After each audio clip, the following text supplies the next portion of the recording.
Видео перестрелки в Ингушетии моментально разлетелись в соцсетях. Местные жители сообщают, что неизвестные напали на волонтеров движения «Антилирика-06 Назрань», когда те пытались выследить очередного торговца наркотиками. После этого по добровольцам открыли огонь. 8 человек получили ранения.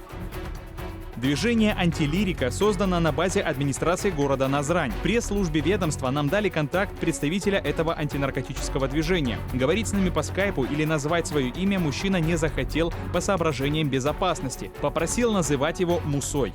Отличная наркомания – это огромный бизнес, где крупные деньги крутятся. И все, кто там заинтересован, все, кто в этой теме, это их хлеб, да, не только хлеб, а их особняки, их хоромы.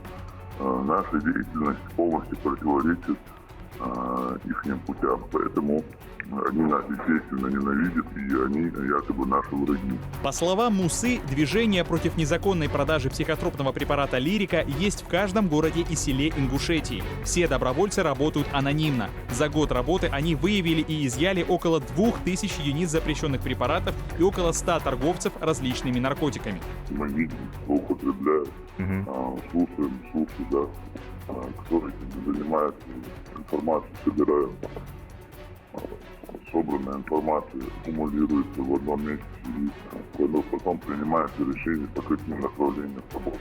«Лирика» — это торговое название прегабалина. Его можно купить в любой аптеке, но только по рецепту врача. Препарат используется для лечения эпилепсии. Таблетки могут вызывать состояние, похожее на наркотическое опьянение. Даже в описании лекарства указывается, что оно может вызывать такие побочные эффекты, как эйфория, спутанность сознания, галлюцинации.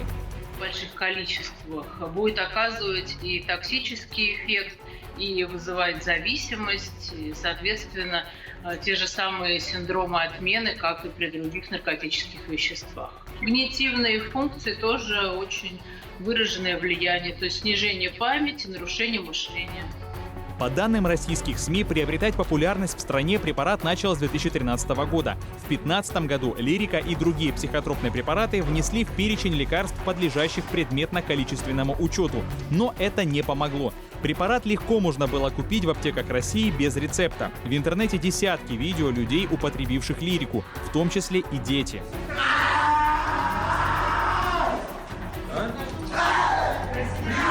В этом году в России внесли «Лирику» в список сильнодействующих препаратов. Это означает, что его незаконное изготовление, приобретение и сбыт будет наказываться по 234 статье Уголовного кодекса. Она предусматривает лишение свободы на срок до 8 лет или штраф до $3000. Постановление вступит в силу 1 декабря 2019 года.